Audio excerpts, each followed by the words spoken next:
श्रीपादराजम शरणम प्रपद्ये। अध्याय 41। परिबाजरक का निवेदन। श्री भास्कर पंडित बोले, श्रीपाद श्री वल्लभ महासरस्वती, महालक्ष्मी, महाकाली, राजराजेश्वरी स्वरूप है। उनके देवी तत्व है। इसी बात का ज्ञान उनका अनुष्ठान करने वालों को होता है। मैंने भास्कर पंडित से जिज्ञासा की, हे आर्य, परा, पश्चंती, मध्यमा, वैखरी ऐसी 4 वाणी होती है। इस संबंध में कृपा कर विस्तार से समझाए। श्री भास्कर पंडित बोले, अंबिका प्रतिवाक्य द्वारा व्यक्ति होती है। वह प्रत्येक मनुष्य द्वारा, प्रत्येक व्यक्ति द्वारा बोलती रहती है। कान से सुनाई देने वाला वाक्य स्थूल होता है। कई बार तो वाक्य अपने मुंह से बाहर ही नहीं आता है। अंदर ही अंदर होठों की हलन चलन से हमें अर्थबोध होता है। उसे हम मध्यमा वाणी कहते हैं। इसी मध्यमा वाणी से और भी थोड़ी सूक्ष्म वाणी होती है। उसे वैखरी ऐसा कहा जाता है। कंठ के भीतर ही वाणी जो गले तक जो आती है, मगर वहां से बाहर नहीं आ सकती। अर्थात ऐसी वाणी जो अंदर ही अंदर अर्थात मन में ही घुटती रहती है, यह पश्चंती वाणी कहते हैं। इसी पश्चंती से भी सूक्ष्म जो नाभि है वो निर्विकल्प रहती है। वह केवल संकल्प मात्र वाणी होती है। वह परावाणी कहलाती है। त्रिपुर भैरवी के स्वरूप में भी अंबिका की आराधना की जाती है। गुण त्रय, जगत त्रय और मूर्ति त्रय और अवस्था त्रय, इनकी आदि शक्ति त्रिपुर भैरवी है। बालक को श्रद्धा से आत्म समर्पण कर उनकी संपूर्ण शरणागति लेने से यह लोक या किसी अदृश्य लोक में भी अगर किसी प्रकार का शत्रुत्व आड़े आ जाए तो अपना कोई नुकसान नहीं होता है। विरोध शक्ति केवल भौतिक जगत तक ही सीमित नहीं रहती है, अपितु यह प्राणमय, भौतिकमय, मानसिकमय और आध्यात्मिकमय भी होती है। हम जितनी चाहते हैं उतनी तरक्की हो जाने के बाद उन लोगों में, भौतिक प्रपंच में जिस तरह का जीवन हम जीते हैं, उसी लोक में भी हमें उसी तरह का जीवन जी सकते हैं। अगर मनुष्य को प्रगति करनी है तो उसके श्रद्धा होनी चाहिए, जीवन मूल्यों पर विश्वास होना चाहिए। हम सारा जीवन विश्वास के आधार पर ही जीते हैं। हमारे संकट काल में परमेश्वरी सहायता अवश्य मिलेगी और वही हमें संकट से छुटकारा दिला सकती है, ऐसा दृढ़ विश्वास होना चाहिए। यह विश्वास में ही हमसे इस कहीं एक प्रकार की सुरक्षा का एहसास पैदा कर हमारे आत्मविश्वास को बढ़ाते हैं। शक्तिहीन ज्ञान निर्लिप्तता की ओर बहता जाता है। ज्ञानहीन शक्ति अंधी होती है और यह विनाश का कारण बनती है। इसीलिए ज्ञान संपादन कर प्रकृति के बंधन से मुक्त होना चाहिए। शक्ति की अनुकंपा के बाद परिपूर्णता के साध्य करनी चाहिए। साख्य मार्ग में चैतन्य को पुरुष कहा गया है, कर्म करने वाले को प्रकृति कहा गया है। नीची अवस्था में इन दोनों के विरोधी होता है। चैतन्य कर्म नहीं करता और प्रकृति को ज्ञान नहीं होता। प्रकृति और पुरुष यह दोनों मिलकर सृष्टि का कार्य चलाते हैं। इन दोनों का विकलांग है। देखा जाए तो चैतन्य लंगड़ा है और प्रकृति अंधी है। सभी लोक में अंधत्व और लंगड़ापन किसी तरह व्याप्त है। यही समझने के लिए श्रीपाद प्रभु का एक भाई अंधा और एक भाई लंगड़ा है, वे इसका प्रतीक थे। उन्नत स्थिति में पहुंचने के पुरुष और प्रकृति, यह दोनों ईश्वरी इस नाम से पहचाने जाते हैं। तब इन दोनों में विरोध नहीं होता। श्रीपाद प्रभु समुचित समय पर अपने भाइयों की कमियों को दूर करेंगे, इसमें कोई शंका नहीं है। लोगों के अंधत्व और विकलांगता को निकालने फेंकने के बृहत्तर कार्य के सूचना के स्वरूप में वह यह कार्य करेंगे, इसमें भी कोई शंका नहीं है। ऐसी स्थायी स्वरूप में स्थिति अतीत प्रकृति, पुरुष प्रकृति को ब्रह्म माया संबोधित किया जाता है। श्रीपाद प्रभु ने 16 साल की अवस्था में ही वैराग्य धारण कर गृह त्याग किया और धर्म प्रचार के लिए घर से बाहर चले गए। वे स्वयं ही ब्रह्म और स्वयं ही माया है, यही समझने का उद्देश्य उनके गृह त्याग के पीछे था। अपरिमित और अनंत गुण युक्त ब्रह्म स्वरूप को परिमिता के लाने वाली शक्ति ही माया है। वह अपरिमित ब्रह्म स्वरूप है, इसीलिए माया से अप्रभावित रहकर भी परिमिति व्यवहार किया।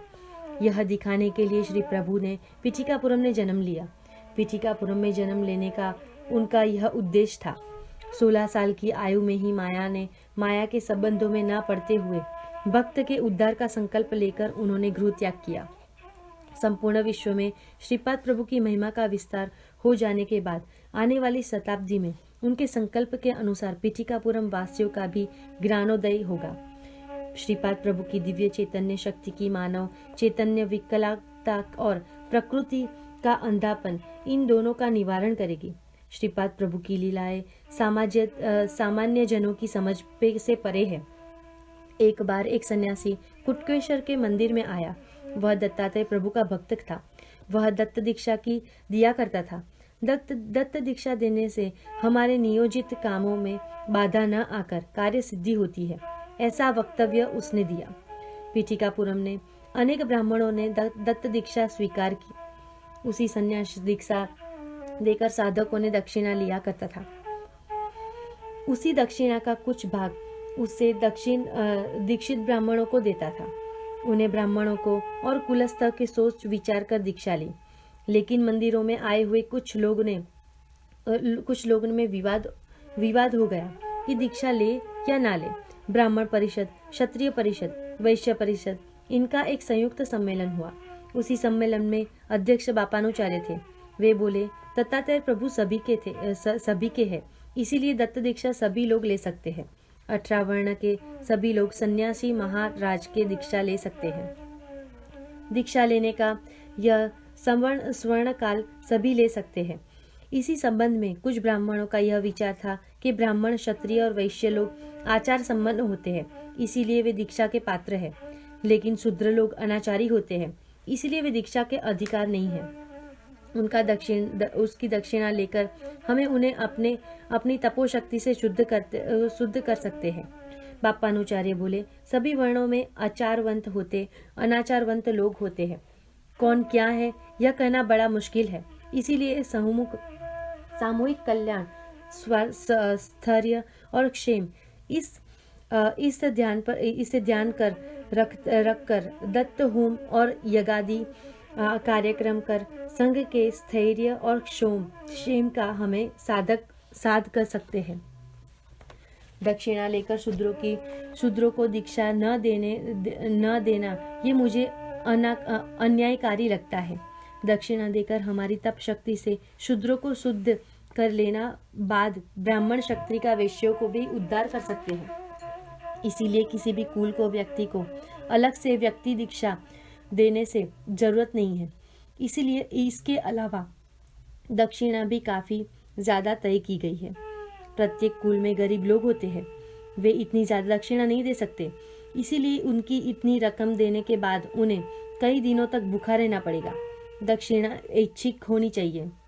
यथाशक्ति और श्रद्धायुक्त अंतःकरण से दी गई दक्षिणा को दक्षिणा स्वरूप में स्वीकार करनी चाहिए, तभी ही दत्त प्रभु का संतोष होगा। उस पर वहां उपस्थित ब्राह्मण बोले, श्री महाराज, आपने अपने गांव में आने पर उनका स्वागत पूर्ण कुंभ से, वेदों मंत्र से नहीं किया। महाराज ने स्वयं जनहित भावना से सभी को दत्त दीक्षा दी। इस पर बापानुचार्य बोले, सच देखा जाए तो परमहंस परिव्राजक चार्य के स्वागत के एक विषय पद्धति है।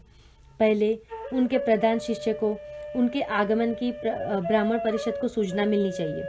उसके ऊपर परिषद पूरी तरह विचार करे।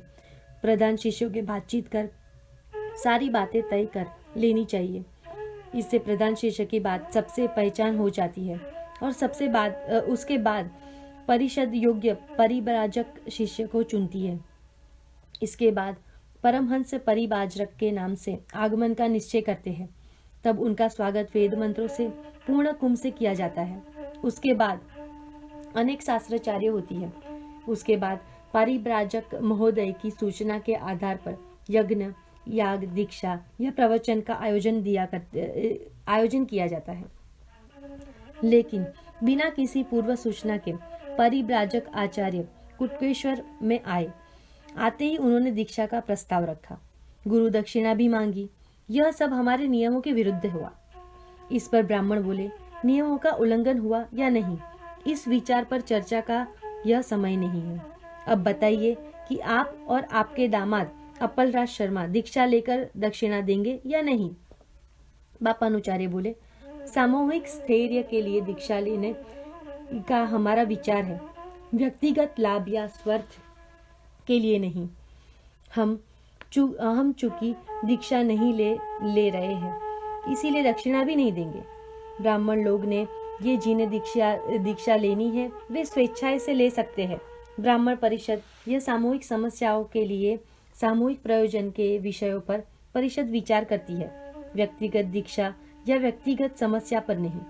श्रेष्ठी और नरसिंह वर्मा, उन्होंने भी दीक्षा लेने से मना कर दिया। ब्राह्मण, क्षत्रिय और वैश्यों द्वारा दीक्षा लेना या ना लेना ये उनकी इच्छा पर छोड़ दिया गया। श्रीपाद प्रभु से दत्त दीक्षा। श्रीपाद श्री वल्लभ पर जिनकी श्रद्धा भक्ति थी, उनमें से कुछ किसान थे। उसमें प्रमुख वेंकटप्रिया श्रेष्ठी थे। श्रीपाद श्री वल्लभ प्रभु वेंकटप्रिया श्रेष्ठी के घर गए और बोले, दत्त दीक्षा नहीं मिली, इसलिए कोई भी निराश न हो। मैं दत्त दीक्षा तो दूंगा ही, यथाशक्ति दक्षिणा भी मैं दूंगा। 40 दिनों के वाली मंडल दीक्षा की जरूरत नहीं है, एक रात की दीक्षा ही काफी है। श्रीपाद प्रभु एक दिन वेंकटप्रिया श्रेष्ठी के घर आए और अष्टवर्ण के लोगों की दीक्षा दे रहे थे। दीक्षा लेने वाले कुछ ब्राह्मण, कुछ क्षत्रिय और कुछ वैश्य भी थे। श्रीपाद प्रभु का दत्त स्वरूप में प्रकट होना। श्रीपाद प्रभु ब्रह्म रूपी है। दत्त स्वरूप में प्रकट होने का वह दिन था। उनके प्रति प्रिय दिन गुरुवार था। दीक्षित भक्तों ने उन्होंने मंगल में आशीर्वाद दिया। सारे भक्तों ने बड़ी श्रद्धा भाव से श्री दत्त प्रभु का पूजन अर्चन किया। उसके बाद उन्होंने अपने अलग कार्यक्रमों की जानकारी विस्तार से दी। स्मरण करते ही श्री दत्त प्रभु अपने सभी भक्तों के दर्शन देते हैं, उनकी मनोकामना पूरी होती है, ऐसा उन्होंने अपने भक्तों से कहा है। दूसरे ही दिन शुक्रवार को मैं नरसिंह वर्मा के घर गया। वहां श्रीपाद प्रभु का मंगल स्नान चल रहा था। स्नान के बाद श्री वर्मा ने श्रीपाद प्रभु को उनके प्रकार में मधुर फल खाने के लिए दिए, लेकिन उन्होंने केवल एक केला लिया। वह भी उन्होंने श्री वर्मा की गाय को दे दिया। उसके बाद वे श्रेष्ठी के घर आए। यहाँ से भी उन्होंने मंगल स्नान कराया गया। वहां श्रीपाद प्रभु ने मक्खन, दूध, मट्ठा, मलाई इत्यादि का स्वीकार किया। यह वे बोले, मेरे भक्त मुझे बुला रहे हैं। विठिकापुरम छोड़कर जाने का मेरा मन अब आ गया है।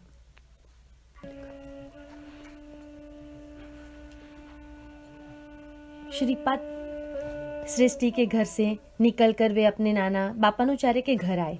वहां भी उन्होंने मंगल स्नान किया। श्रीपाद श्री वल्लभ प्रत्यक्ष दत्त स्वरूपी है। उन्होंने अपने भक्तों के दुख, पीड़ा, कष्टों को दूर करने के लिए हेतु से अवतार धारण किया है। उन्होंने पहले भी कई बार अपने कथन से ऐसा साफ कहा है। अपनी दिव्य लीलाओं द्वारा जनता जनार्दन के उद्धार के लिए तय किए गए कार्यक्रमों की जानकारी उन्होंने अपने भक्त को विशद की। इसके बाद वे अपने घर आए।